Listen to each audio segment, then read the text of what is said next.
इस्लाम की तालीमात को सुपरमार्केट के प्रोडक्ट बना लिया। ट्राली लेके घुसे, एक लिया, दूसरी चीज ली, तीसरी चीज ली, 50 छोड़ने की जरूरत की नहीं है। ट्रॉली लेके बाहर आए, बिल पे किया, घर आ गए। ऐसे हमने मजहब इस्लाम को कर दिया है कि अल्लाह रसूल के अहकाम हमारे सामने पेश करो, ये नहीं, इस पे अमल नहीं करेंगे, इसे हटाओ, इसे हटाओ, इसे हटाओ, हाँ ये चल जाएगा, इसे हटाओ, ये चल जाएगा, इसे हटाओ, ये चल जाएगा। हमें किसने इख्तियार दिया है कि अल्लाह उसके रसूल के अहकाम को पसे पुछ फेंक दे? अल्लाह तो फरमाई इस्लाम में पूरे पूरे दाखिल हो जाओ, और हमने चॉइसेस रख ली। अगर यही रवैया आपकी बीवी आपके साथ रखे कि आप 10 अहकाम दें कि जरा ये कर दो, ये कर दो, कहेगी ठहरो, 10 हैं, ये मैं नहीं करती, ये भी नहीं करती, ये भी नहीं करती, चलो ये कर दूंगी, ये नहीं करती, ये नहीं करती, जाओ भाड़ में। इसके बाद आप सोने का सेट ही देंगे अपनी बीवी को, यकीन। अगर यही रवैया औलाद हमारे साथ करे कि आपकी 10 बातें ना माने और एक बात माने, औलाद के मुंह पे आप तमाचा मारेंगे। अगर आपका एम्प्लॉय आपकी बात ना माने, उसे नौकरी से निकाल देंगे। अगर रिश्तेदार ना माने, आप रिश्तेदारी तर्क कर देंगे। दोस्त बात ना माने, आप दोस्ती मुनक़ते कर देंगे। लेकिन अल्लाह रसूल की हम ना माने, कोई बात नहीं, आजादाना जिंदगी गुजारने दो हमें। ना कहो हमें कि दीन पर चलो, ना कहो कि अल्लाह की मानो, ना कहो कि रसूल की मानो, ना कहो कि कुरान पे चले, ना कहो कि हदीस पे चले। नहीं चलेंगे हम, नहीं चलेंगे हम दीन के ऊपर, नहीं कबूल करेंगे हम दीन इस्लाम को, तो डूब मरने का मकाम है। ये पूरी दुनिया में जो हमारी पसपाई रुसवाई हो रही है, जिल्लत हो रही है, इसका सबब तलाश करके देखें। मैं जज्बाती आदमी नहीं हूं, मैं पूरा गौर करता हूं कि कहां से ये सारी मुसीबतें हैं, हम इतने जलील क्यों हो रहे हैं दुनिया के अंदर। एक चीज सबसे बड़ी सामने आई, कुरान को छोड़ा, हदीस को छोड़ी, ना अल्लाह की मानी ना रसूल की मानी, जलील हो गए, पूरी दुनिया में जलील हो गए। और सहाबा किराम ने कुरान को पकड़ा, हदीस को पकड़ा, रसूल की मानी, अल्लाह की मानी, इज्जत पा गए क़यामत तक के लिए। और इस्लाम को इज्जत देकर गए हैं, उन्होंने जलील नहीं किया था, उन्होंने इज्जत दी थी इस्लाम को। और हम रात दिन अपने इस्लाम से बेजार आदमी ऐसा कर रहे हैं। पैदा होता है जब सब कुछ कुरान और हदीस में है, तो उलमा के पास क्यों जाएं, उलिल अम्री मिनकुम के पास? कुरान और हदीस में तो सब कुछ मौजूद है। तो ये एतराज अब हम पे कर रहे हैं या अल्लाह ताला पर कर रहे हैं? सवाल तो ये पैदा होता है। जब कुरान और हदीस में सब कुछ है, तो खुद अल्लाह फरमा रहा है कि उलिल अम्री मिनकुम के पास भी जाओ। तो अल्लाह से क्वेश्चन करें ना, हमसे क्यों करेंगे? अल्लाह से क्वेश्चन करेंगे। जब सब कुरान और हदीस में था, तो क्यों कहा कि उलिल अम्री मिनकुम के पास जाओ?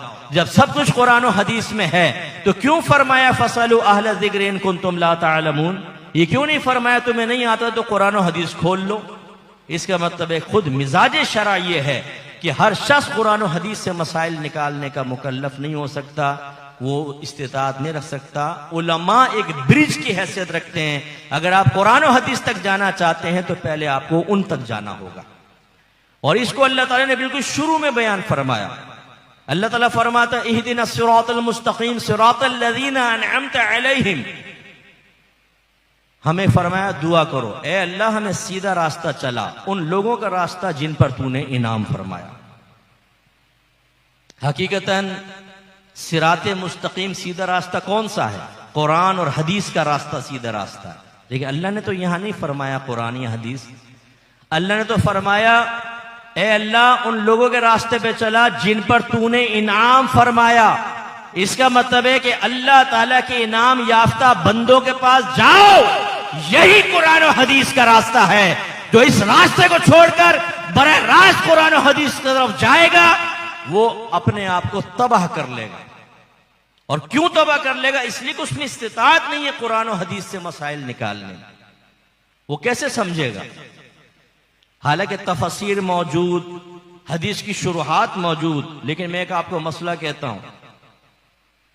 गुलाम रसूल सईदी साहब ने शरह से मुस्लिम तकरीबन 8-9 जिल्दों में लिखी, और एक एक जिल्द जो है वो 1500 सफ़े की, इतनी मोटी मोटी। अब मैं कहूं ये मसला है, निकाले हदीस, आपने शरह ढूंढनी शुरू की, सारा दिन निकल जाएगा, एक मसला हल नहीं होगा। हम लोग मुफ्ती हैं ना, हमारे पास मसाइल आते हैं, बादों का तो उसकी जुजी जो हवाला देना होता है, रेफरेंस देना होता है, उसकी तलाश में 2-2 घंटे निकल जाते हैं हमारे। हालांकि हम पढ़ने पढ़ाने वाले लोग हैं, लेकिन तलाश करना पड़ता है। अवाम बेचारी कैसे करेगी? इसलिए अल्लाह ताला ने उलमा को मर्जे बनाने का हुक्म दिया।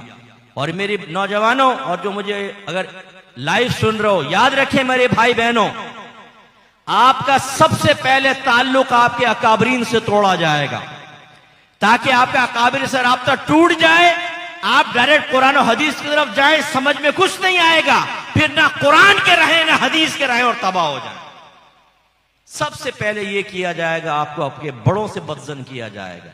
हालांकि अल्लाह क्या फरमा रहा है, नहीं जानते आले इल्म के पास जाओ, उलिल अमरी मिनकुम से क्वेश्चन करो, उनकी इताअत करो।